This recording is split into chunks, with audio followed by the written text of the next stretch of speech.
अस्सलाम वालेकुम everyone, I hope कि आप सब ठीक होंगे, खैरियत से होंगे। आज की वीडियो में हम लोग डिस्कस करेंगे एजुकेशनल लीडरशिप के हवाले से। जिन लोगों ने स्कूल लीडर्स के लिए, स्कूल प्रिंसिपल्स या स्कूल हेडमास्टर वगैरह के लिए अप्लाई किया हुआ है, इंशाल्लाह ये वीडियो उन लोगों के लिए काफ़ी हेल्पफुल होगी। हम वीडियो को 2 पार्ट्स में डिस्कस करेंगे। पहला पार्ट होगा एक सिंपल सी डिस्कशन का, जिसमें हम लोग एजुकेशन क्या है, लीडर्स क्या हैं, स्कूल में एक स्कूल लीडर का क्या रोल है, ये तमाम तर चीज़ों को हम लोग ब्रीफली जो है वो स्टडी करेंगे। सेकंड पार्ट में हम लोग उन MCQs की स्टडी करेंगे, उन क्वेश्चंस की स्टडी करेंगे जो कि पेपर्स में पूछे जाते हैं। अब यहाँ पर पहले हम लोग कुछ सिलेबस की बात कर लेते हैं। तो स्कूल लीडर्स का जो सिलेबस है वो बायोलॉजी, केमिस्ट्री, फ़िज़िक्स और ये तमाम तर जो सब्जेक्ट्स हैं इन पर बेस कर रहा है।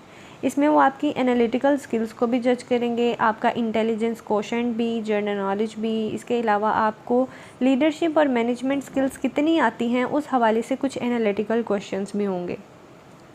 तो हम लोग इन चीज़ों को जो है इंशाल्लाह डिटेल में डिस्कस करेंगे, तो वीडियो को लास्ट तक ज़रूर देखिएगा। जो लोग एक्स्ट्रा स्टडी करना चाह रहे हैं MCQs की, पाकिस्तान स्टडीज़ के हवाले से भी अगर आप प्लेलिस्ट में जाकर देखें तो एक पाकिस्तान स्टडीज़ के नाम से ये एक प्लेलिस्ट बनाई हुई है मैंने, उसमें कुछ रिकॉर्डेड लेक्चर्स हैं, तो वो आप जो है वो देख सकते हैं। वो MCQs बेस्ड ही हैं। इसके अलावा इस्लामियात पर भी और उर्दू पर, जनरल नॉलेज पर आपको लेक्चर्स मिल जाएंगे, ठीक है। बाकी इंशाल्लाह हम लोग वीडियो के लास्ट तक काफ़ी चीज़ें डिस्कस करेंगे, तो ये इंशाल्लाह आपके पेपर के लिए हेल्पफुल होंगी। हम वीडियो स्टार्ट करते हैं और सबसे पहले हम लोग देखते हैं कि एजुकेशन क्या है। हम लोग इन चीज़ों को बहुत ज़्यादा डिटेल में नहीं पढ़ेंगे, क्योंकि माशाल्लाह आप लोग ऑलरेडी पढ़े लिखे लोग हैं, समझदार लोग हैं, इन चीज़ों को आप जानते हैं। तो हम लोग सिर्फ एक ब्रीफ सी डिस्कशन करेंगे कि बेसिकली ये चीज़ें हैं क्या, just for the sake of revising the things.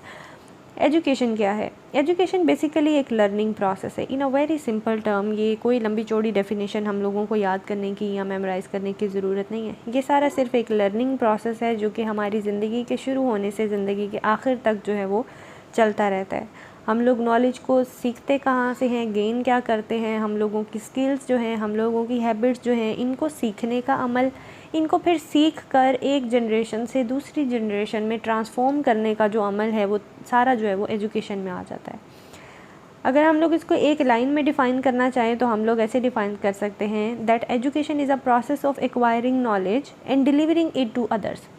ये अमल जो है ये सीखने का अमल और इसको दूसरों तक पहुंचाने का अमल सारा एजुकेशन का है। अब एजुकेशन फॉर्मल भी हो सकती है, इनफॉर्मल भी हो सकती है। फॉर्मल एजुकेशन वही है जो हम लोग अपने स्कूल्स में, एजुकेशनल इंस्टीट्यूट्स में और इसके अलावा कॉलेजेस वगैरह में हम लोग सीखते हैं। और जो इनफॉर्मल जो एजुकेशन है वो वही है जो हम लोग अपनी सराउंडिंग में सीखते हैं, खाना पकाना सीखते हैं, हम लोग गेम्स सीखते हैं, एक्स्ट्रा करिकुलर एक्टिविटीज़ में पार्टिसिपेट करते हैं, वो वाली लर्निंग आ जाती है। हम लोग अपने घर पे अपने पेरेंट्स से जो कुछ सीखते हैं, वो जो सारी तरबियत का अमल है, सारा ट्रेनिंग का अमल है, ये सारा इनफॉर्मल एजुकेशन में आ जाता है, ठीक है। तो इन सिंपल टर्म्स सीखने का अमल जो है ये सारा नॉलेज है, ये सारा एजुकेशन है। अब ये 2 तरह का हो सकता है नॉलेज, सेल्फ़ अवेयरनेस हो सकती है और सराउंडिंग की अवेयरनेस हो सकती है। सेल्फ़ अवेयरनेस में आपकी पर्सनल कैपेसिटीज़ क्या हैं, आपका पोटेंशियल क्या है, आपकी फ़ैकल्टीज़ क्या हैं, आपकी ड्रीम्स क्या हैं, आपकी डिज़ायर्स क्या हैं, ये तमाम तर चीज़ें आपकी पर्सनल जो है वो सेल्फ़ अवेयरनेस में आ जाएंगी, ठीक है। Secondly, with relation to your own self, आपकी सोसाइटी में क्या चीज़ें चल रही हैं, आपकी सराउंडिंग्स में reality, structures, requirements, usages, relationships, ये तमाम तर चीज़ें जो हैं वो आपकी सराउंडिंग नॉलेज में आ जाती हैं, ठीक है। नेक्स्ट हमारे पास आ जाता है लीडरशिप क्या है। आप किसी ऑर्गेनाइजेशन में काम कर रहे हैं, आपका एज ए लीडर आपका रोल जो है वो क्या रोल है क्या एक्चुअली में।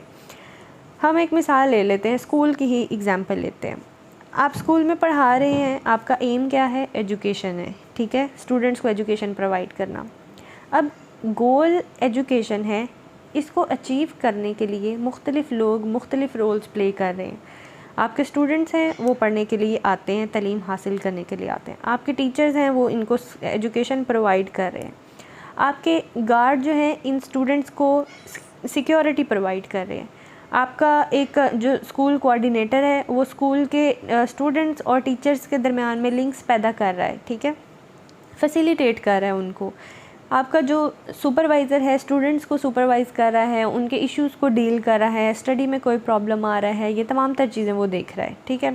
आपके स्कूल का गार्डनर है, माली है, मेड्स हैं, ये तमाम तर लोग जो हैं ये किसी न किसी तरह रोल प्ले कर रहे हैं बच्चे की एजुकेशन में।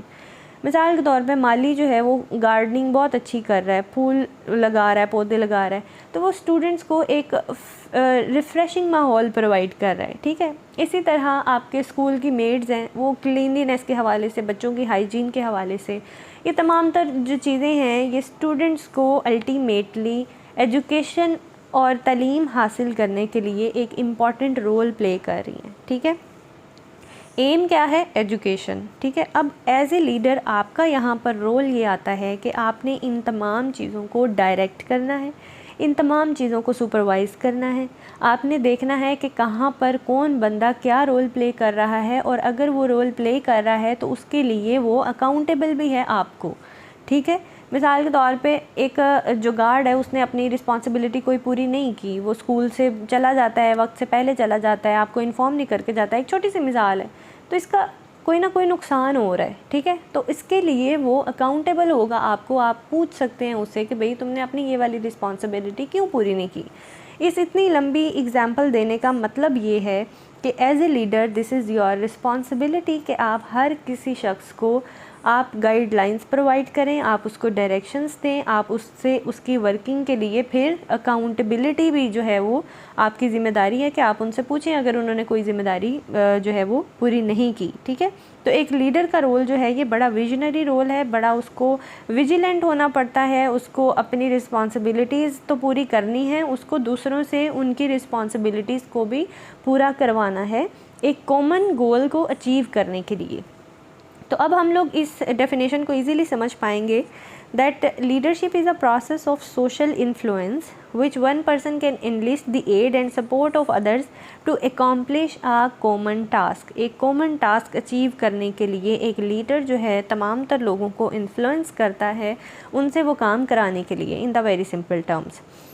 नेक्स्ट हमारे पास ये मैंने तमाम तर जो अपनी पूरी एग्जांपल में इस स्लाइड को भी डिस्कस कर दिया है कि एक स्कूल के अंदर एक लीडरशिप का जो रोल क्या है, टीचर्स के हवाले से, स्टूडेंट्स के हवाले से। हाँ, पेरेंट्स को मैंने मिस किया, पेरेंट्स को भी हम लोगों ने इंगेज किस तरह से करना है, पेरेंट्स को हम लोगों ने सेटिस्फाई किस तरह से करना है, स्टूडेंट के लर्निंग के हवाले से, ये तमाम तर चीज़ें जो है ये स्कूल लीडर की जो है रिस्पॉन्सिबिलिटी में आ जाती हैं।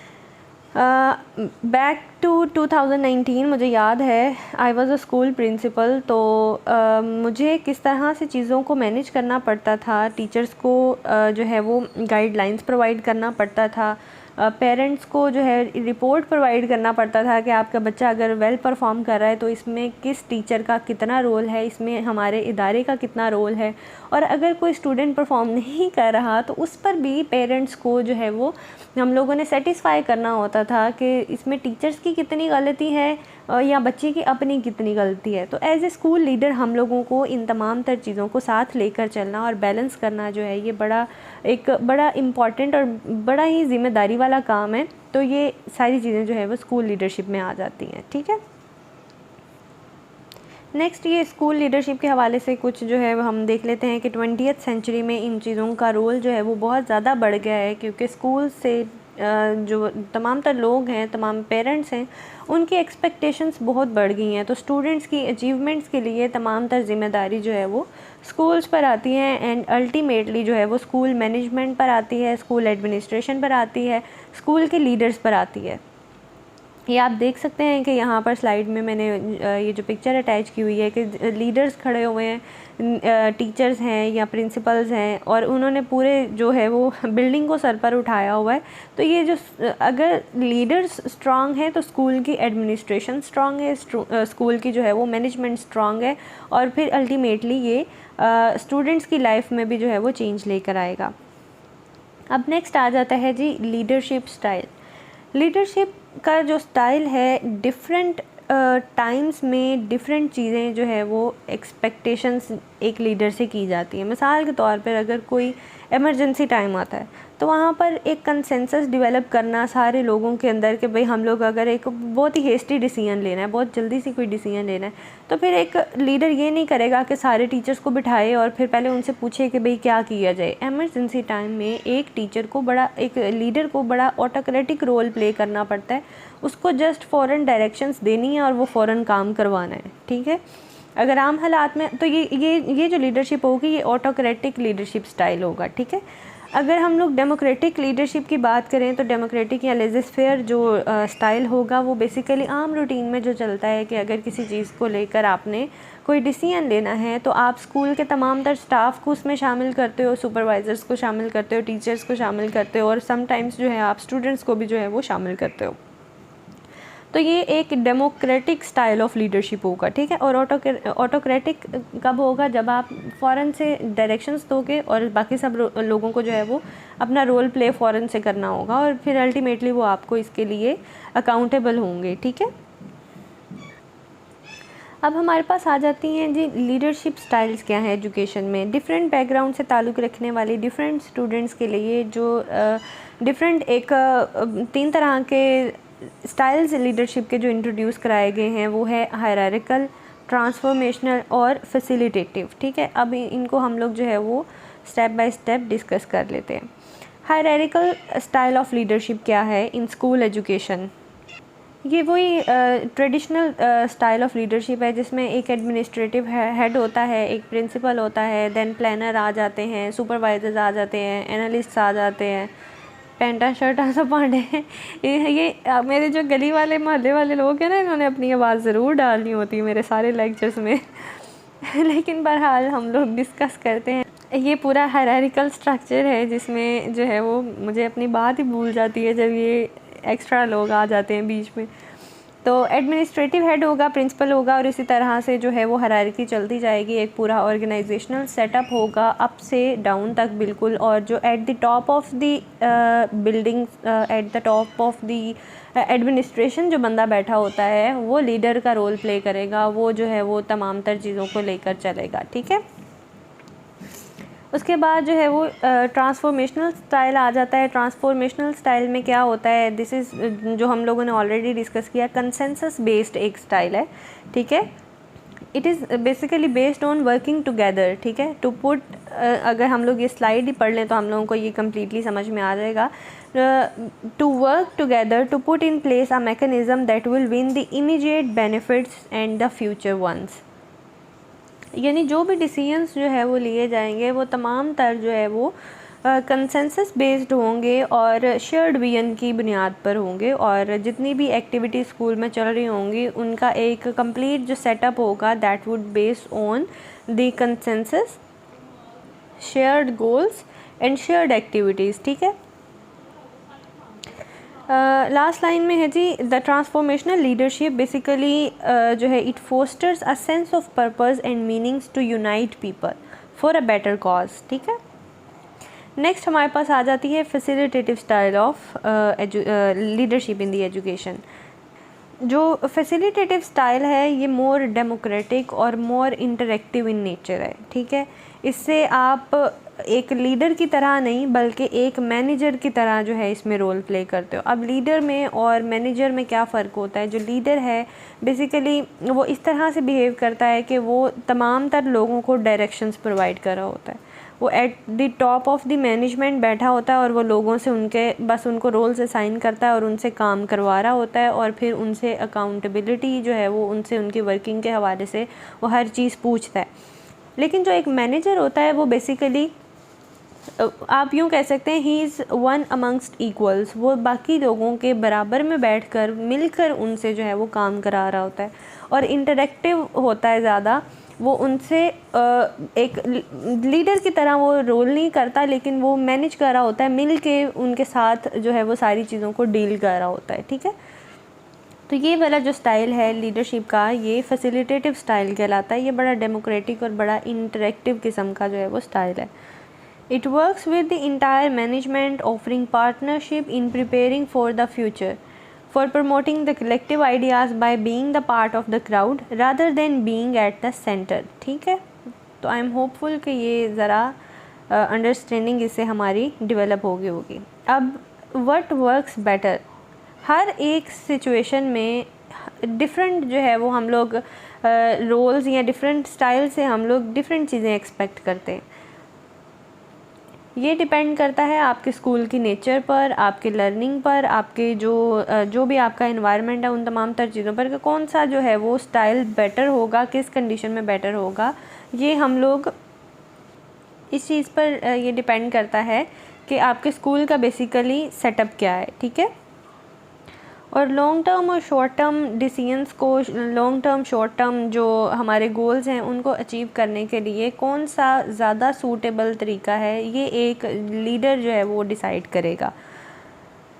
अब लीडर का जो रोल है, हम लोगों ने जितनी तमाम चीज़ें पढ़ी हैं उसको अगर हम लोग क्रक्स उसका देखें तो एज ए रिसोर्स प्रोवाइडर है, एज एन इंस्ट्रक्शनल स्पेशलिस्ट है, वो करिकुलम स्पेशलिस्ट भी होता है, वो लर्निंग फैसिलिटेटर होता है, और वो मेंटोर होता है तमाम तर टीचर्स के लिए, तमाम तर उन लोगों के लिए जो कि एक ऑर्गेनाइजेशन का पार्ट है। ये स्कूल लीडर के हम लोगों ने तमाम तर चीज़ें डिस्कस कर ली हैं। जस्ट इसको फॉर्मली राइट करने के लिए हम लोग ये स्लाइड जो है वो आप पॉज करके पढ़ सकते हैं, ठीक है। वीडियो का फर्स्ट पार्ट जो है उसको हम एंड करते हैं और देखते हैं कि हम लोगों ने एक लीडर का या एक फैसिलिटेटर का, एक एजुकेटर का क्या रोल पढ़ा है। तो हमने पढ़ा कि ये एक प्लानर होता है, रिस्क टेकर होता है, कोलैबोरेटर होता है, रोल मॉडल होता है, लर्नर होता है, डिज़ाइनर होता है, अडेप्टर होता है, विजनरी पर्सन होता है। एक लीडर जो है वो असेसर होता है, वो असेस करता है तमाम तर चीज़ों को ऑर्गेनाइजेशन में कि वो किस तरह से चल रही हैं। ये बेसिकली एक फेस ऑफ द, या इसको कहने के मिरर ऑफ द ऑर्गेनाइजेशन होता है। ये प्रॉब्लम पोजर होता है, इसके अलावा कोच होता है, एनिमेटर होता है, एक्टर होता है, ये तमाम तर चीज़ों को पीस मेकर होता है, और डिसिप्लिनरियन होता है, डिसिप्लिन को मेंटेन करता है, पीस मेंटेन करता है, फिर पेरेंट्स को एंगेज करता है, और ये तमाम तर चीज़ें जो है ये एक रोल प्ले करता है लीडर। तो अब हम लोग वीडियो के नेक्स्ट पार्ट की तरफ चलते हैं जिसमें हम लोग इम्पॉर्टेंट MCQs को डिस्कस करेंगे। उम्मीद है कि यहाँ तक की चीज़ें जो है वो कुछ समझ में आई होंगी और ये चीज़ों को रिवाइज़ करने। ओके, नेक्स्ट पोर्शन हमारे पास आ जाता है जी इस्लामियात का। इस्लामियात में पहला सवाल हमारे पास है, real name of Abu Jahl was. तो अबू जहल का जो सही नाम था वो अमर बिन हशाम था। व्हेन जिहाद, ज़कात एंड रोज़ा बिकेम फ़र्ज़, तो जो ज़कात, जिहाद और रोज़ा है 2 हिजरी में फ़र्ज़ हुआ। व्हेन हज बिकेम मैंडेटरी, तो हज 9 हिजरी में फ़र्ज़ हुआ। Who represented Quraysh in Hudaybiya truce, Suhail bin Amr ने जो है वो हुदैबिया ट्रूस में कुरैश को रिप्रेजेंट किया। What is the other name of बैत रिज़वान, तो बैत रिज़वान का जो दूसरा नाम है वो बैत शजर है। Which book of Allama Iqbal has शिकवा एंड जवाब शिकवा, तो बांगे दरा में अल्लामा इकबाल का शिकवा और जवाब शिकवा जो है वो दर्ज है। प्रॉफिट मोहम्मद सल्लल्लाहु अलैहि वसल्लम गोट द गार्डन ऑफ फिदक इन, तो माल गनीमत में बागे जो फिदक है वो मिला था नबी पाक को। The old name of Ethiopia was Abyssinia, ठीक है। The length of the ditch that was dug in the battle of ditch, तो ग़ज़वा खंदक में जो खंदक खोदी गई थी उसकी जो लेंथ है दैट वाज 5 to 6 माइल्स, तकरीबन 5 से 6 मील की थी वो। द नेम ऑफ हज़रत इमाम हुसैन हॉर्स वाज, जुलजना नाम था हज़रत इमाम हुसैन के घोड़े का। When Hazrat Ali and Bibi Fatima got married, तो 2 हिजरी में बीबी फ़ातिमा रज़ियल्लाहु अन्हा और हज़रत अली रज़ियल्लाहु अन्हा की जो है वो शादी हुई थी। Which nation and profit is discussed in detail in Holi Quran, तो कुरान पाक में डिटेल्ड जो डिस्कशन है वो हज़रत मूसा और बनी इसराइल जो कौम है उन पर जो है वो की गई है। Who was sent to Thamud nation, तो हज़रत सालेह अलैहिस्सलाम को जो समूद कौम है, समूद कौम के लिए भेजा गया था। इन विच सूरा हज हैज़ बीन मेड मैंडेटरी, तो हज और जो ज़कात है, नमाज है, इनकी फ़र्जियत के हवाले से और किन सूरतों में है, इस हवाले से पेपर में अक्सर क्वेश्चन पूछा जाता है, तो इनको हम लोगों ने लाजमी याद करना है। सूरा आले इमरान में जो है वो सूरा आले इमरान में जो है वो हज के बारे में ज़िक्र है। इन विच सूरा वाइन इज़ डिक्लेयर्ड हराम, तो सूरा मायदा में शराब पीने को जो है वो हराम करार दिया है। The ayat of the first revelation are included in, तो सूरह अलग की जो पहली 5 आयात हैं वो पहली वही के ज़रिए वो नाजिल हुई थी। Who brought prophet home after the demise of his mother when they were returning Mecca, तो बीबी उम्मे ऐमन जो हैं नबी पाक सल्लल्लाहु अलैहि वसल्लम की फ़ोस्टर मदर हैं। नबी पाक सल्लल्लाहु अलैहि वसल्लम को उनकी मदर की डेथ के बाद इन्होंने पाला भी है, और नबी पाक सल्लल्लाहु अलैहि वसल्लम की 3 जो है वो जिसको हम कहते हैं कि जिन्होंने पाला होता है, फ़ोस्टर मदर्स अंग्रेज़ी में तो बोलते हैं, मुँह बोली माँ कह लें, तो जिनमें से एक उम्मे ऐमन है और एक जो है वो आई थिंक हलीमा सादिया हैं, और हज़रत सोबिया या खौला के नाम से हैं। तो ये 3 मैं नाम इंशाल्लाह कंफर्म करके बता दूँगी। I am not sure about the others, लेकिन उम्मे ऐमन को नबी पाक सल्लल्लाहु अलैहि वसल्लम ने अपनी माँ कहा है। When the laws of inheritance revealed, तो 4 हिजरी में जो वरासत के कवानीन हैं उनको रिवील किया गया। Which mosque was demolished by Muslims on the behest of prophet सल्लल्लाहु अलैहि वसल्लम, तो मस्जिद ज़रार को जो है वो शहीद किया गया था क्योंकि ये मुनाफिकीन ने बनाई थी, इसलिए इसको डिमोलिश कर दिया गया था। Battle of Yamama was fought between, तो ये जो जंग यमामा है ये मुसलमानों के दरमियान और मुसलमा कज़ाब के दरमियान हुई थी। नेक्स्ट क्वेश्चन है जी, द बैटल ऑफ बास वाज फॉट बिटवीन, ओस और खिजरज के दरमियान जो है जंग हुई वो बैटल ऑफ बास है। The first encounter between the Muslim forces and the Romans were जंग यरमूक। मस्जिद नमरा कहाँ पर है, तो ये अराफात में है। द सरमन ऑफ हज is delivered in Arafat. The days on which the rituals of the हज आर परफॉर्म, तो 8 ज़िलहज से 12 ज़िलहज तक जो है वो हज के जो तमाम तर रिचुअल्स हैं उनको परफॉर्म किया जाता है। When the pilgrims gather and sojourn in the ground of Arafat, तो 9 ज़िलहज को जो है वो हाजी जो है वो इकट्ठे होते हैं। सूरह बकरा हैज़ हाउ मैनी आयास, तो सूरह बकरा में 286 आयात हैं। The prayer of the rain is called नमाज अस्तस्का, जब लॉन्ग टर्म के लिए बारिश रुक ना रही हो तो तब जो है वो नमाज अस्तस्का अदा की जाती है। After which Holi battle wine was declared हराम, कौन सी जंग के बाद जो है वो शराब को हराम करार दिया गया, ग़ज़वा बनु नुज़ैर के बाद। द सूरा which is 100th in number is called, कौन सी जो सूरत है जो कुरान पाक में 100वें नंबर पर है, that is Suratul आदियात। Who wrote खिलाफियत और मलूकियत, तो खिलाफियत और मलूकियत जो है ये किसकी तसनीफ़ है, मौलाना मौदूदी की। What is the number of articles in Misaq Madina, तो 53 नंबर ऑफ़ आर्टिकल्स हैं, 53 टोटल, यहाँ कई जगह पर 52 भी मेंशन है। तो ये था हमारा इस्लामियात के पोर्शन के हवाले से चंद एक सवालात। पाकिस्तान स्टडीज़ के हवाले से अगर हम लोग बात करें तो मेजर इवेंट्स जो हैं वो पाकिस्तान की हिस्ट्री में जो पूछे जाते हैं उस पर बात करना इसलिए इम्पॉर्टेंट है कि तकरीबन 2 से 3 सवालात हमेशा जो है वो इंडो पाक हिस्ट्री में से आते हैं। तो ये कंप्लीट आउटलाइन है, कंप्लीट जो है वो टाइमलाइन है जो हम लोग डिस्कस करेंगे। सबसे पहले है हमारे पास सेपरेशन ऑफ बंगाल कब हुई थी, 1905 में, और एनलमेंट कब हुई थी पार्टीशन ऑफ बंगाल की, 1911 में हुई थी। मुस्लिम लीग कब बनी, मुस्लिम लीग बनी 30 दिसंबर को 1906 में। मिंटो मॉर्ले रिफॉर्म्स कब आई थी, 1909 में। मोहम्मद अली जिन्ना ने ज्वाइन कब किया था मुस्लिम लीग को, 1913 में, और मोहम्मद अली जिन्ना जो है वो 1913 से ऑनवर्ड्स 1920 तक जो है वो कांग्रेस के भी मेंबर रहे और मुस्लिम लीग के भी मेंबर रहे। लेकिन रॉलेट एक्ट की वजह से 1920 में इन्होंने कांग्रेस से रिज़ाइन कर दिया था और जो है वो मुस्लिम लीग के बाद में ये प्रेसिडेंट रहे हैं, टिल डेथ जो है कायद आज़म प्रेसिडेंट रहे हैं मुस्लिम लीग के। फिर है जी कानपुर ट्रेजेडी कब हुई, तो कानपुर ट्रेजेडी जो हुई है 1913 में हुई है। इसका एक ब्रीफ सा जो इंट्रोडक्शन है वो ये है कि कानपुर डिस्ट्रिक्ट में जो है मॉस्क थी एक, और एक साइड पे मंदिर था, तो दरमियान में एक सड़क थी जिसको वाइडन करना था, जिसको चौड़ाई में और लंबाई में ज़्यादा करना था। तो अब सवाल ये पैदा हो रहा था कि हम लोग मस्जिद को डिमोलिश करें या फिर मंदिर को डिमोलिश करें।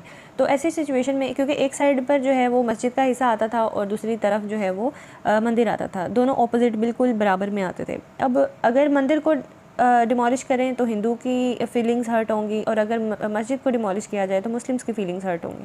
लेकिन फाइनली जो है वो ब्रिटिश गवर्नमेंट ने सोचा कि मुस्लिम्स की ही फीलिंग्स को हर्ट किया जाए, तो उन्होंने जो है वो मस्जिद का वज़ू करने का जो हिस्सा था तकरीबन थोड़ा सा उसको जो है वो डिमोलिश किया गया, और इसके नतीजे में काफ़ी सारे फिर मुस्लिम्स की तरफ से बैकलैश आया और काफ़ी प्रोटेस्ट्स हुए। तो ये जो है वो एक ब्रीफ सा इंट्रोडक्शन है कानपुर ट्रेजिडी का। फिर वर्ल्ड वार 1 स्टार्ट होती है 1914 में, और वर्ल्ड वार 1 जो है वो एंड होती है 1918 में।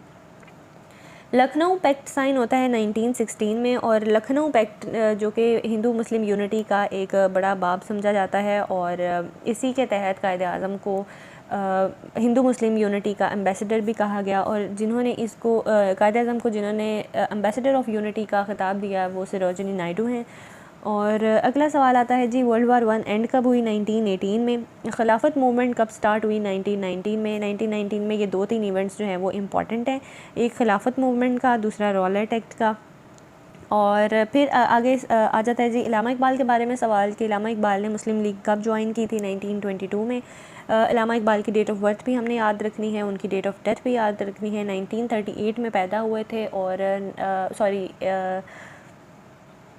1877 में पैदा हुए थे, और 1938 में जो है वो इलामा इकबाल की डेथ हुई थी। इलामा इकबाल के बारे में एक और सवाल पूछा जाता है कि वो इंग्लैंड कब गए थे? 1905 में गए थे, और वो वापस कब आए थे? इस बारे में भी कई पास्ट पेपर्स में सवाल आ चुका है।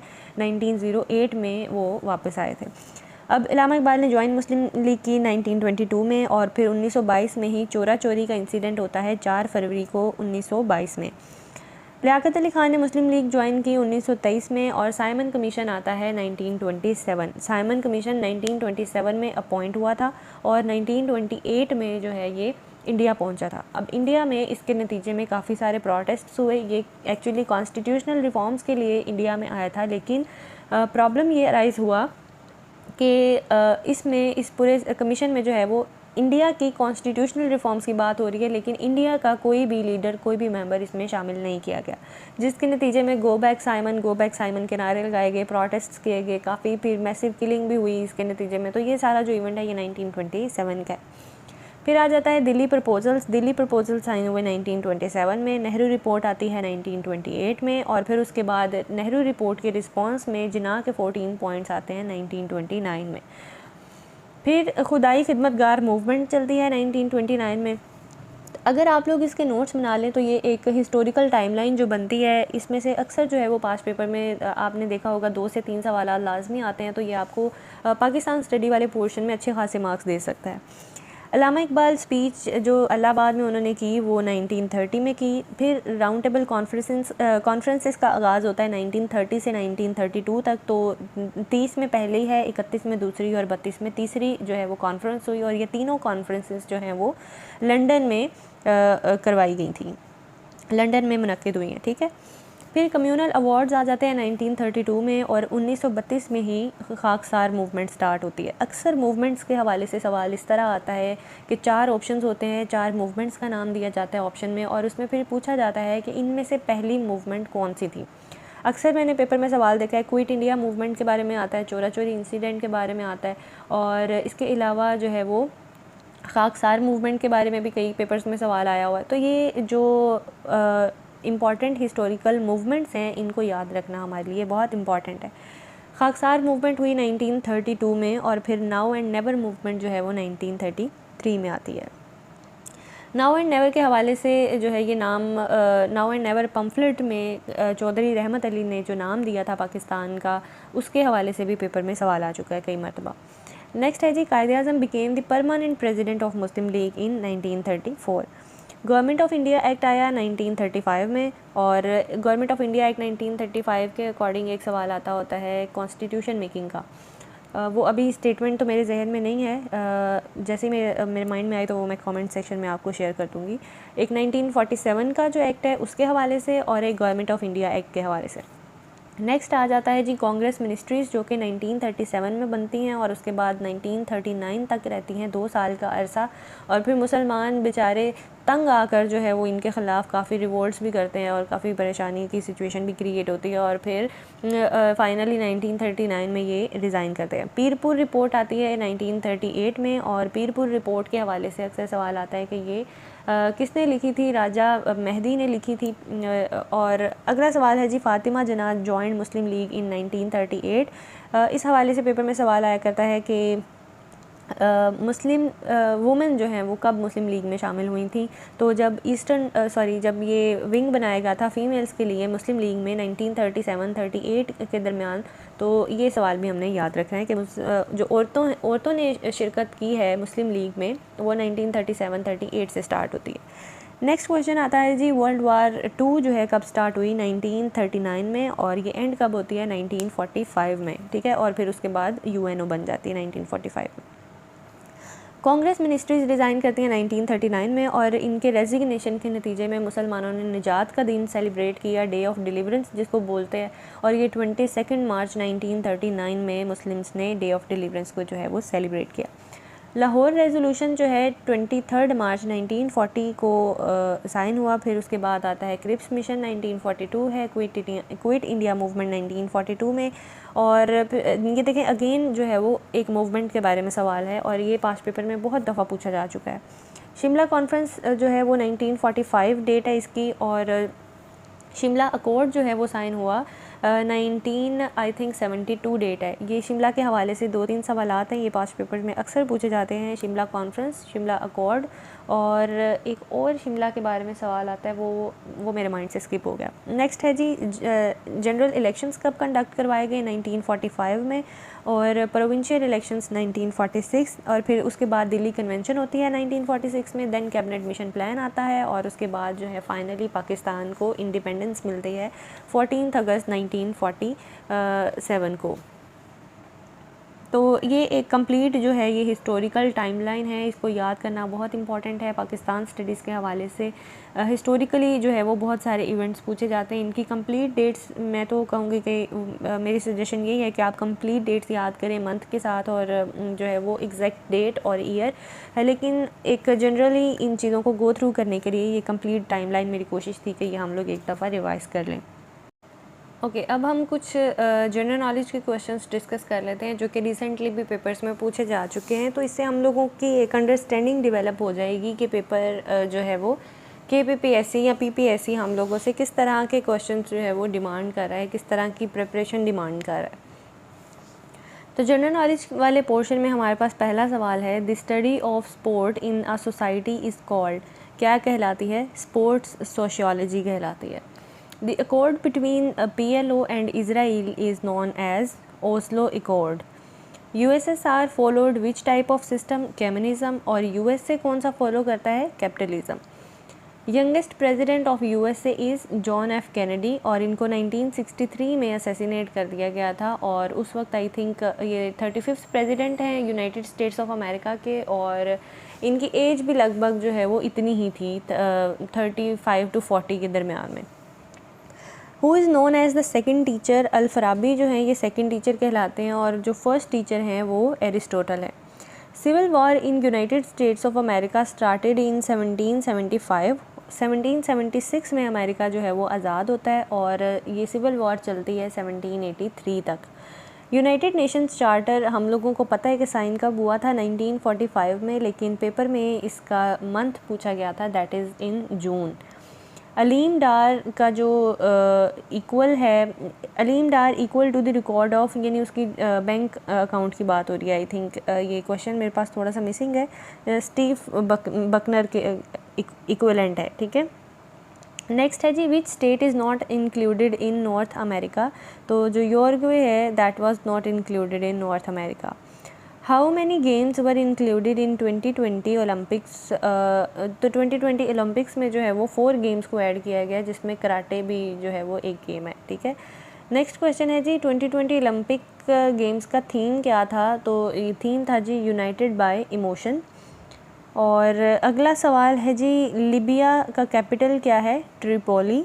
Malala got Nobel prize in which year 2014 में। मलाला पैदा कहाँ पर हुई थी? मैंगोरा में। न्यू ग्रेग कहाँ पर है? आयरलैंड में। वारसा पैक्ट कब साइन हुआ? 1955 में। चाइना ने WTO को कब ज्वाइन किया? 2001 में।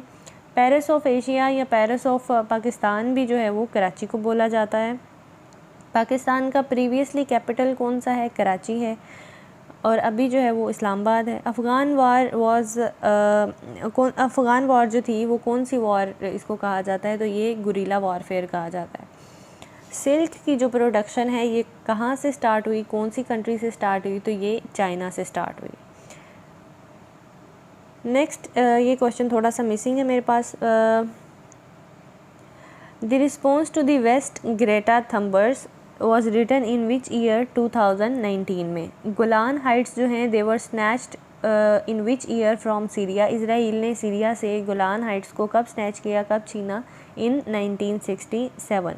और एक और सवाल है जी, जान शेर Khan was the player of which game? तो ये स्क्वॉश के प्लेयर हैं। तो ये मेरे पास कुछ जनरल नॉलेज के क्वेश्चंस थे जो रिसेंटली एग्ज़ाम में पूछे जा चुके हैं। मैंने सोचा कि ये मैं वीडियो में यही वाले क्वेश्चंस को डिस्कस कर लूँ, लेकिन इसके अलावा जो इम्पॉर्टेंट जनरल नॉलेज के क्वेश्चंस हैं उन पर मैं पहले भी बता चुकी हूँ और अभी भी मैं दोबारा बता दूँ कि आप जनरल नॉलेज वाली प्लेलिस्ट में जाएँ, वहाँ पर मैंने MCQs जो है वो डिस्कस किया हुआ है। पाकिस्तान स्टडीज़ के हवाले से 5 पेपर में ही आने वाले पाकिस्तान स्टडीज़ के जो पोर्शंस हैं उनको कम्प्लीटली मैंने डिस्कस किया हुआ है। आप जनरल नॉलेज और पाकिस्तान स्टडीज़, इस्लामियात वाली भी जो प्लेलिस्ट है और उर्दू की प्लेलिस्ट को भी ज़रूर पेपर की तैयारी से पहले जो है वो एक दफ़ा विज़िट करें। इंशाल्लाह ये तमाम तर वीडियोज़ आपके लिए हेल्पफुल होंगी।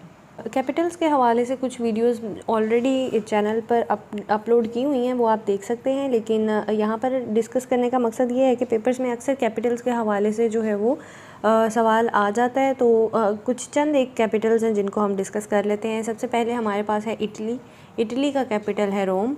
हंगरी का कैपिटल है बुदापेस्ट और फ्रांस का कैपिटल है जी पेरिस। तिराना जो है ये अल्बानिया का कैपिटल है।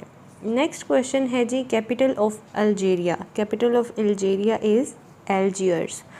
Capital of Angola is Luanda and the capital of Argentina is Buenos Aires. The capital of Armenia is Yerevan. Next है जी, the capital of Australia is Canberra. The capital of Azerbaijan is Baku. The capital of Bahrain is Manama and the capital of Barbados is Bridgetown। नेक्स्ट हमारे पास आ जाते हैं leadership के हवाले से क्वेश्चन, जो leadership style that follows the command and control approach. तो ये हम लोग प्रीवियसली भी डिस्कस कर चुके हैं कि ऑटोक्रेटिक लीडरशिप जो है इसमें कमांड और कंट्रोल अप्रोच जो है वो इस्तेमाल होती है, यानी डायरेक्शंस देगा और वो फॉलो जो है वो फ़ौरन ही करनी होंगी तमाम तर स्टाफ को। In team leadership model the leader follows. तो टीम लीडरशिप मॉडल में जो लीडर है वो डायरेक्टिव अप्रोच इस्तेमाल करता है, डायरेक्शंस देता है अपनी टीम को। Which leadership style is also popularly known as reward. तो ट्रांजैक्शनल स्टाइल जो है ये this is also known as reward. Next एक कोटेशन पूछी गई है, किसे बिलोंग करती है ये quotation? Leadership is the function of knowing your vision that is well communicated and building trust among the people. तो ये वेरन बेनिस की कोटेशन है।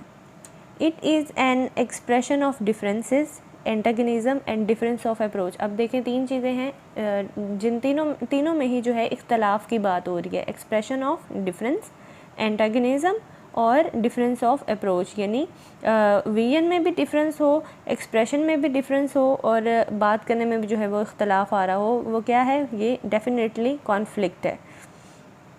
डेमोक्रेसी में भी आपको पता है कि कंसेंसस होता है, यूनिटी में भी ज़ाहिर सी बात है कंसेंसस होता है, स्ट्रेंथ होती है, और जो विजन है ये नज़रिए की बात है, तो ये ज़ाहिर सी बात है ये कॉन्फ्लिक्ट ही होगा।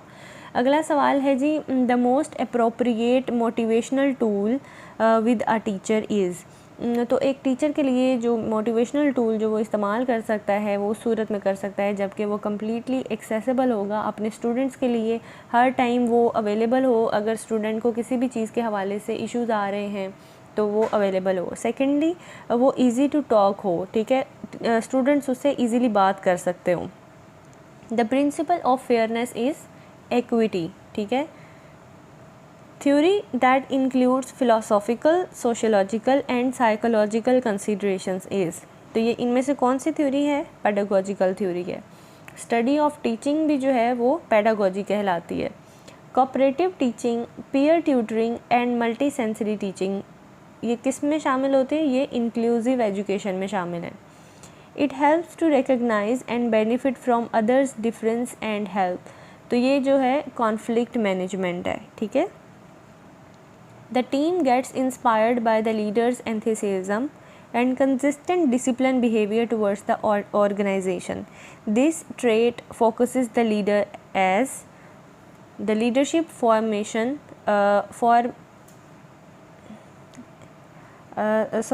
ये थोड़ी सी जो है वो टाइपिंग मिस्टेक है। The leadership for motivation and change, ठीक है।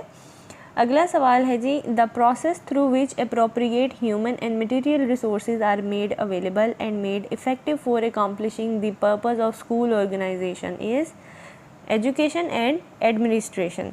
तो एजुकेशन एंड एडमिनिस्ट्रेशन की कंप्लीट डेफिनेशन क्या है कि ये एक ऐसा प्रोसेस है जिसके ज़रिए ह्यूमन और मटेरियल रिसोर्सेज जो है वो अवेलेबल बनाए जाते हैं for effective effectively accomplishing the purpose of school organisation. School जो भी है उसकी इंतज़ामिया के जो एम्स हैं, ऑब्जेक्टिव्स हैं, उनको अचीव करने के लिए ह्यूमन और मटेरियल रिसोर्सेज को अप्रोप्रिएटली जो है वो प्रोवाइड करने का जो प्रोसेस है that is education and administration. Which leadership style uses only extrinsic motivation and very, ठीक है। तो ये जो है ट्रांजैक्शनल लीडरशिप स्टाइल है। Generally, a long-term relationship is seen even outside the paternalistic leadership. Next question है जी, to cater the psychological, emotional and social needs of the student, कौन available होता है? एजुकेशनल काउंसलर होता है, जो कि स्टूडेंट को साइकोलॉजिकली, इमोशनली और उसके सोशली जो अगर प्रॉब्लम्स आ रहे हैं तो वो उनको देखता है, जो भी जो स्कूल में एडवाइज़र होता है, स्टूडेंट एडवाइज़र, और इसको एजुकेशनल काउंसलर कहते हैं। The norms developed over the time based on the shared attitudes and values is called school culture. तो स्कूल कल्चर क्या है?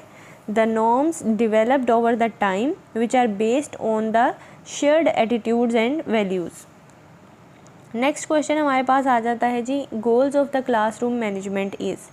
तो क्लासरूम मैनेजमेंट में एक पॉजिटिव इन्वायरमेंट प्रोवाइड करना, एकेडमिक अचीवमेंट को हासिल करना, इफ़ेक्टिव इंस्ट्रक्शंस प्रोवाइड करना, स्टूडेंट्स के दरमियान में कोई प्रॉब्लम्स अराइज़ ना हो, कोई कॉन्फ्लिक्ट ना हो, ये भी आ जाता है। फिर इसके अलावा क्लास को इस तरह से कंट्रोल करना, समटाइम्स स्टूडेंट्स जो है वो आउट ऑफ कंट्रोल हो जाते हैं, मिस्चीवियस हो जाते हैं, या समटाइम्स जो है वो कुछ नेगेटिव आइडियोलॉजीज़ डेवलप हो जाती हैं। तो इस तरह की ये तमाम तर चीज़ें अचीव करना और इसके अलावा जो है वो स्टूडेंट को इफ़ेक्टिवली पढ़ाना, उनको वो तमाम चीज़ें सिखाना जो कि किसी स्कूल का एम और ऑब्जेक्टिव है, ये सारी चीज़ें क्लास मैनेजमेंट में आती हैं, ठीक है।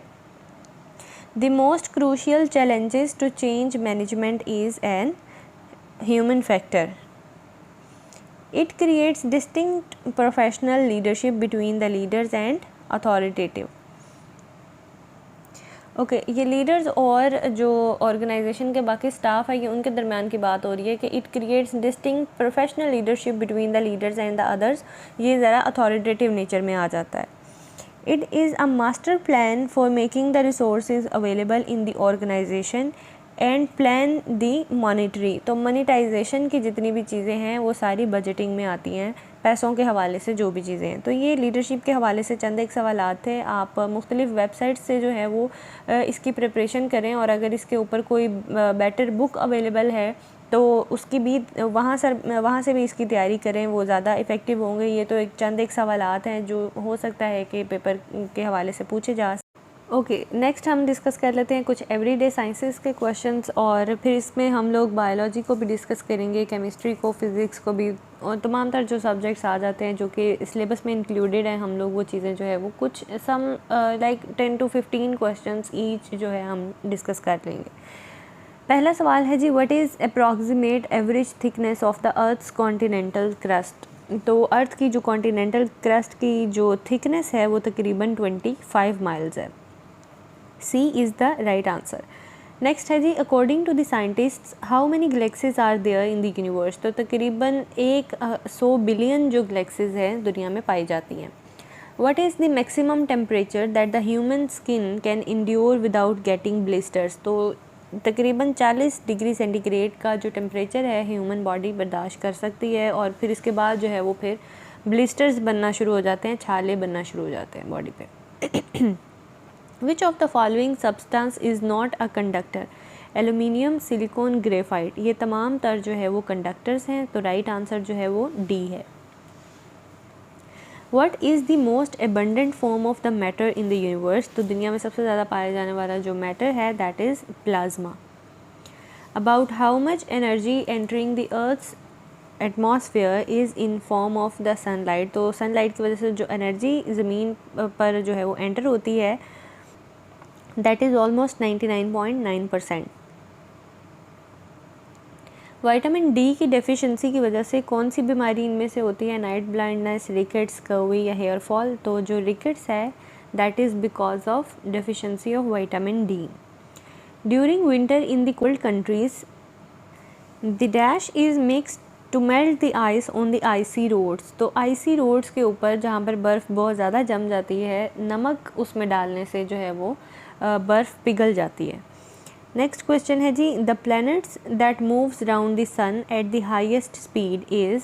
तो जो प्लैनेट जो कि सूरज के गेट सबसे ज़्यादा स्पीड में चलता है दैट इज़ मरकरी। प्लैनेट के हवाले से भी हम लोग कुछ सवाल जो है वो सोलर सिस्टम के भी अभी डिस्कस करेंगे, क्योंकि सोलर सिस्टम के हवाले से भी एक आध सवाल जो है पेपर में आ जाता है। Oxidation is a chemical reaction involving the loss of electrons. The position of an element in the period table is determined by its dash number। तो प्रोटॉन नंबर से जो है वो पीरियोडिक टेबल में किसी एलिमेंट की पोजीशन को जो है वो सेट किया जाता है। नेक्स्ट है जी, at night the land cools faster than the water in the sea. The water in the sea cools faster than the land, और the land and water in the sea cools together. तो इसमें से जो right answer है that is A land cools faster than the water in the sea। Right option is A। तो ये चंद एक सवालात जो है ये एवरीडे साइंस के हवाले से थे। अब हम लोग कुछ जो सोलर सिस्टम के हवाले से क्वेश्चंस हैं उनको डिस्कस कर लेते हैं। There are 8 planets in the solar system, ये तो हम सब जानते हैं। Jupiter is the biggest planet of the solar system. Jupiter सबसे बड़ा प्लैनेट है। मरकरी जो है ये सबसे स्मॉलेस्ट प्लैनेट है। जुपिटर जो है ये हैवीएस्ट प्लैनेट भी है और जो मरकरी है वो छोटा है सबसे और सबसे lightest planet of the solar system है। नेपच्यून की अगर बात करें तो Neptune is the coldest planet of the solar system, ठीक है, सबसे ठंडा जो है वो प्लैनेट है। वीनस जो है वो सबसे hottest planet of the solar system है। नेपच्यून जो है ये सन से सबसे ज़्यादा फासले पर है, और जो मरकरी है ये सबसे ज़्यादा क्लोजेस्ट है, नज़दीक तरीन जो है वो सूरज के मरकरी है। Venus is the brightest planet, सबसे ज़्यादा ब्राइट वीनस है, और जो जुपिटर है ये डार्केस्ट प्लैनेट है। Earth is a blue planet. Okay, अब ये वाले तमाम तर जो क्वेश्चंस हैं ना ये मैंने टाइमलाइन में भी शेयर किए हुए हैं। ये बड़े डिटेल्ड क्वेश्चंस हैं और ये अगर आप लोग एक दफ़ा पढ़ लें तो इंशाल्लाह ये बड़े हेल्पफुल होंगे। आप कम्युनिटी वाले ऑप्शन में जाएं और वहाँ पर नोट्स जो पोस्ट के तौर पर शेयर किए हुए हैं, बायोलॉजी के भी हैं उसमें जनरल नॉलेज के भी हैं, उसमें कुछ इंटरनेशनल ऑर्गेनाइजेशंस के भी क्वेश्चंस हैं। तो ये तमाम तर क्वेश्चन जो हैं ये बड़े हेल्पफुल होंगे इंशाल्लाह। आप इनको कम्प्लीटली पढ़ें ज़रूर। चंद एक सवालात जो केमिस्ट्री के इम्पॉर्टेंट हैं हम वो देख लेते हैं। The most abundant component in the earth's atmosphere और द एयर इज़। तो इनमें से कौन सा जो कंपोनेंट है वो अर्थ के एटमॉस्फेयर में सबसे ज़्यादा पाया जाता है, that is nitrogen. Next question है जी, when salt is added to the pure water its boiling point increases, decreases और रिमेन सेम। तो राइट आंसर जो है वो it increases. About how many elements in the periodic table are metals. तो कितने elements जो हैं वो मेटल हैं। 75%। नेक्स्ट है जी, isotopes are the atoms of the same element with the different numbers, with the different number of neutrons. C option is the correct one. What is needed as a source of energy for vital activities of the body? Right answer is D, carbohydrates. Hemoglobin is a protein that is found in dash of the blood. तो haemoglobin जो है वो protein है और ये blood के कौन से पार्ट में पाया जाता है? That is in red blood cells, ठीक है, red blood cells. What is the essential for the formation of haemoglobin? Haemoglobin की फॉर्मेशन के लिए, हीमोग्लोबिन को बनाने के लिए कौन सा एलिमेंट इनमें से इम्पॉर्टेंट है? दैट इज़ आयरन, ठीक है, A option is the right one. What is considered as good source of iodine? Sea food, egg and meat और फ्रेश वेजिटेबल्स या सीड्स? तो राइट आंसर है बी, सी फूड्स जो है that is a rich source of iodine. Next है जी, atmosphere is the mixture of gases. On average the air contains dash percent of the water vapours? तो right answer है 1% of the water vapours. The earth's internal heat mainly comes from? तो internal heat जो ज़मीन की है वो कहाँ से आती है ज़्यादातर? रेडियो एक्टिव डीके से। Right option is B. Ships use dash to find the depth of the water beneath them? Pitch, echo या frequency? Right answer is B, echo. The foot pound is the measurement unit of? Right answer is energy. चंद एक सवाल जो है हम लोग pedagogy के बारे में भी डिस्कस कर लेते हैं, क्योंकि जो पेडागॉजी है आपका अभी, क्योंकि स्कूल एजुकेशन के हवाले से पेपर होने जा रहा है, तो हम लोग 3-4 सवाल पेडागॉजी से रेलिवेंट भी जो है वो पढ़ लेते हैं। Different methods of the teaching are refer to as pedagogy. जो स्टडी है टीचिंग की, इसको हम लोग पेडागॉजी कहते हैं। Epistemology is the branch of philosophy that deals with? Epistemology basically जो है वो लर्निंग के हवाले से है, नॉलेज के हवाले से है। Knowledge is the right answer. Next question है जी, the law of effect is a psychology principle that can be effectively used in to accelerate learning, curricular development, teaching methods या क्लासरूम मैनेजमेंट? तो जो right answer है that is classroom management. Next question हमारे पास है जी, an assessment that is carried out through the module of the course is known as? Right answer is D, submit. Okay, अब हम कुछ उर्दू के सवालात देख लेते हैं। ये मिक्स होंगे, इसमें कुछ अल्फाज के मायने बताने होंगे, कुछ मुहावरे हैं, कुछ ज़रबुल इमसाल हैं, और इस तरह से उर्दू के पोर्शन को जो है, कुछ ग्रामर का पोर्शन भी है, तो हम लोग तमाम तर चीज़ों को जो है वो एक एक दो MCQs के ज़रिए डिस्कस कर लेंगे। पहला सवाल है जी, दस्तगीर करना, इसका क्या मायने है? मुआवनत करना। अटारी के मायने क्या हैं? बिला खाना। दिल खून करना मतलब बहुत मेहनत करना। अखवानुल सफ़ा के मायने क्या हैं? पाक दिल वाले लोग। बाजदार के मायने क्या हैं? मातहत रियाया। जोड़ चढ़ाना, ये जोड़ चढ़ना नहीं है, सॉरी, ये जोड़ चढ़ाना है, ठीक है। इसका मतलब है तदबीर कारगर होना। अपना कुत्ता बांधो, हम भीख से बाज आए, यानी नफ़ा ना पहुँचाओ तो कम से कम दुख भी ना दो। चोट लगी पहाड़ की तो तोड़ें घर की ईंट, तो ये जो डैश है इसमें पहाड़ आएगा। बाढ़ ही जब खेत खाए तो रखवाली कौन करे? ये कंप्लीट जो है वो सेंटेंस इस तरह है, जो डैश है इसमें खेत आएगा। घर का रास्ता समझना, किसी काम को बहुत आसान समझना। जब्बा साई के मायने क्या है? मिन्नत समाजत करना, रिक्वेस्ट करना। अहमद सरवर ने खतूत गालिब किस नाम से मुरतब किए थे? तो जवाब है जी, अक्से गालिब के नाम से। लखनऊ और दिल्ली दोनों का नुमाइंदा शायर किसको कहा जाता है? तो मुसहफ़ी को कहा जाता है। मीर के कलाम का इंतखाब किस शायर ने किया? नासिर काज़मी ने। वो इस्म जो ना तो ख़ुद किसी से बना हो और ना इससे कोई इस्म बन सके, तो वो क्या कहलाता है? इसमें जामिद। शेख इकराम ने किस किताब में हाली का जिक्र किया है? मौजे कौसर में। ये बड़ी फेमस बुक है, इसमें अक्सर पास पेपर में सवाल आया हुआ है। उर्दू के हवाले से जो पोर्शन होता है उसमें अक्सर मौजे कौसर का सवाल आता है। है मशहूर ज़माने में नाम हाली, ये रुबाई मौलाना हाली पर किसने लिखी है? तो ये इकबाल ने फिल बदी कही थी। साकी नामा का मीर नंबर किसने मुरतब किया? तो मोहम्मद हसन अस्करी ने। ऐसा शागिर्द उस्ताद को मुहक्किक और मुहक्किक को मुहक्किक तर बना देता है, इकबाल के बारे में ये किसने कहा था? तो इकबाल के बारे में ये उनके प्रोफेसर ने ऑर्नल्ड ने कहा था। मुहावरा कौन से मायने देता है? जवाब है जी मजाजी के। होगा किसी दीवार के साए में पड़ा मीर, क्या रब्त मोहब्बत से इस आराम तलब को? तो जो खाली जगह है इसमें रब्त आएगा, क्या रब्त मोहब्बत से इस आराम तलब को। नेक्स्ट है जी इकबाल 1934 में किस तंजीम के सदर बने? तो अंजुमन हमायत इस्लाम के प्रेसिडेंट बने। मीर अपनी शादी के मौके पर किसकी दावत पर मदऊ किए गए? तो जवाब है जी नवाब आसिफुद्दौला की।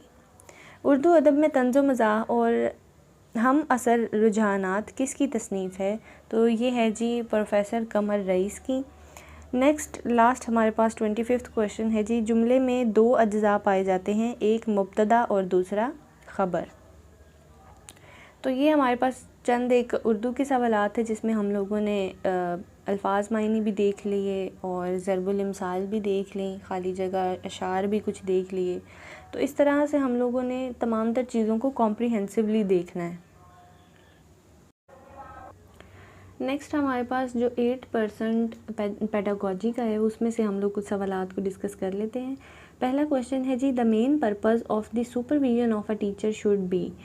तो इसके लिए जो 4 ऑप्शंस हैं वो ये हैं, लेकिन इनमें से जो राइट वाला ऑप्शन है वो है एडवांसमेंट ऑफ पीपल्स वेलफेयर, यानी स्टूडेंट के वेलफेयर के लिए काम करना जो है वो बेसिक पर्पज़ है सुपरविजन ऑफ द टीचिंग का।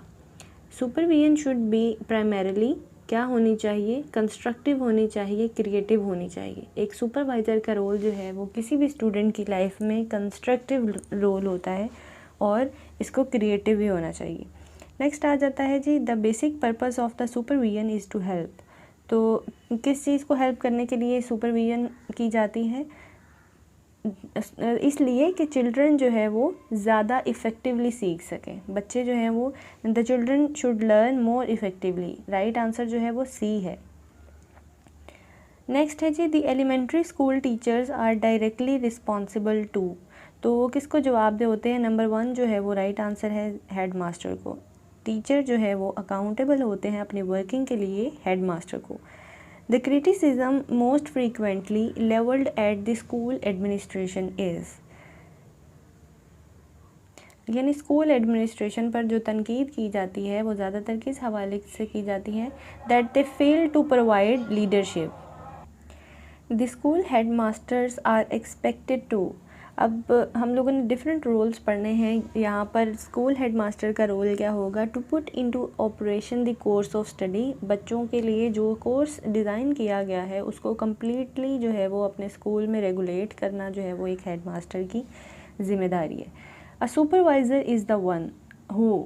अब सुपरवाइज़र कौन है? हु प्रोवाइड्स फ्रेंडली हेल्प, जो कि एक बड़ा दोस्ताना माहौल में बच्चों को, टीचर्स को जो है वो एडवाइस करेगा और उनके प्रॉब्लम्स जो है वो उनको रिजॉल्व करेगा। The effective supervision is indicated by, number C जो है इसका दुरुस्त जवाब है, it is indicated by helping the teachers becoming more self sufficient. Next है जी, the school policy should be determined by. तो राइट आंसर जो है वो डी है, the citizens and educators. The chief responsibility of a principal is, number 1 क्या है? To organise and administer the guidance programme. और इसके अलावा क्या है? To maintain the school records. ठीक है।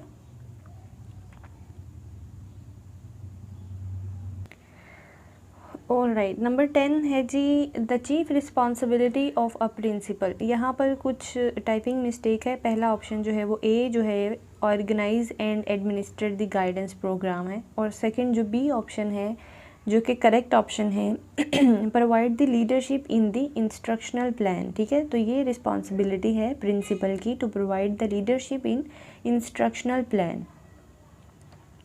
नेक्स्ट है जी, indication of the democratic attitude is. Equal rights, equal participation and cooperation, ठीक है। तो ये सारा जो है वो डेमोक्रेटिक एटीट्यूड में आता है। हम लोगों ने प्रीवियसली डिस्कशन में भी ये देखा कि जो कंसेंसस बेस्ड जो चीज़ें होती हैं वो सारी डेमोक्रेटिक एटीट्यूड में आती हैं। The history of administration goes back to, right answer is A, 5000 before Christ. Next है जी administration means to look after. The function of educational administration and management is, तो राइट जो आंसर है वो है बोथ ए एंड बी, मतलब instructional tasks भी और नॉन इंस्ट्रक्शनल टास्क भी जो है वो एजुकेशनल एडमिनिस्ट्रेशन और मैनेजमेंट का फंक्शन है। The provision of the good educational environment is instructional tasks, ठीक है, राइट आंसर है ए। तो ये चंद एक सवाल जो है ये हमारे पेडागोजी से रिलेटेड थे। अब लास्ट में हम लोग कुछ इंटरनेशनल ऑर्गेनाइजेशंस को देख लेते हैं, क्योंकि एग्ज़ाम में इंटरनेशनल ऑर्गेनाइजेशन के हवाले से भी जो है वो सवाल। वीडियो के लास्ट पार्ट में हम लोग कुछ इंटरनेशनल ऑर्गेनाइजेशंस पे डिस्कस कर लेते हैं, क्योंकि हर पेपर में इंटरनेशनल ऑर्गेनाइजेशंस के हवाले से सवाल ज़रूर आता है। इसमें आप आसियान को देखें, यूरोपियन यूनियन को देखें, इसमें आप अफ्रीकन यूनियन को देखें, OIC, वारसा पैक्ट और नेटो है। इसके अलावा G5, G8, G19, G20 और इसके अलावा भी और भी जो इंटरनेशनल UNO है, इंटरनेशनल लेबर ऑर्गेनाइजेशन है, WHO है, यूनाइटेड नेशंस की जो एजेंसीज़ हैं 15 से 16 एजेंसीज़ हैं, उनको आपने देखना है, उनकी डेट्स देखनी है कि वो कब बनी, और वो अगर उनमें से कोई डिज़ोल्व हुई है जैसे सीटो और सेंटो हैं तो इस तरह से उनको भी आपने जो है वो ज़रूर याद रखना है। फिर कॉमनवेल्थ ऑफ इंडिपेंडेंट स्टेट्स है। ये तमाम तर ऑर्गेनाइजेशंस जो हैं ये बड़ी इम्पॉर्टेंट हैं। इनमें से हम लोग चंद एक ऑर्गेनाइजेशंस को डिस्कस करेंगे। सबसे पहले है जी G5 जो है वो 5 इमर्जिंग इकोनॉमीज़, जिनमें ब्राज़ील आता है, चाइना है, इंडिया है, मेक्सिको है और साउथ अफ्रीका है। G8 में आ जाता है UK, US, Canada, France, Germany, Italy और जापान, ठीक है। अब ये 7 बिगेस्ट इकोनॉमीज़ हैं जिनका ग्रुप है G7 के नाम से, G8 के नाम से, और इनमें एक रशिया भी शामिल है, ठीक है। G7 जो है वो UK, US, Canada, France, Germany, Italy और जापान है, ठीक है। और इनमें अगर एक और ऐड कर लो रशिया को तो ये G8 का ग्रुप बन जाता है, ठीक है। लेकिन करंटली जो है वो रशिया की यूक्रेन के ऊपर जो इन्वेजन है उसकी वजह से रशिया को इसमें से सस्पेंड किया गया है। नेक्स्ट G14 है, जिसमें G8 वाले और G5 वाले मेंबर्स हैं और इजिप्ट शामिल है, लेकिन रशिया इसमें शामिल नहीं है और ना ही यूरोपियन यूनियन, ठीक है। नेक्स्ट हमारे पास है जी G20, जो कि 19 लार्जेस्ट इकोनॉमीज़ हैं प्लस यूरोपियन यूनियन, ठीक है। तो ये तमाम तर कंट्रीज़ के नाम जो है वो मेंशन किए गए। ये सारी जितनी भी हैं ये इंटरनेशनल इश्यूज़ से रिलेटेड और इंटरनेशनल इकोनॉमीज़ हैं जो कि पॉलिसी मेकिंग में ग्लोबल लेवल पर बड़ा अहम काम जो है वो अंजाम देती हैं। तो ये थी जी आज की हमारी वीडियो। उम्मीद है कि आपको पसंद आई होगी। मैथमेटिक्स पोर्शन के बारे में आप लोग सोच रहे होंगे, मैथमेटिक्स इसलिए मैंने इसमें नहीं बताया क्योंकि वो एक ज़रा डिटेल्ड वीडियो हम लोग बनाएंगे और मैथ्स के क्वेश्चंस जो है वो उसमें इंशाल्लाह सॉल्व करेंगे। तो उम्मीद है कि ये वीडियो आप लोगों की तैयारी के लिए हेल्पफुल होगी। मिलते हैं अगली वीडियो में। टिल देन टेक केयर, अल्लाह हाफिज़।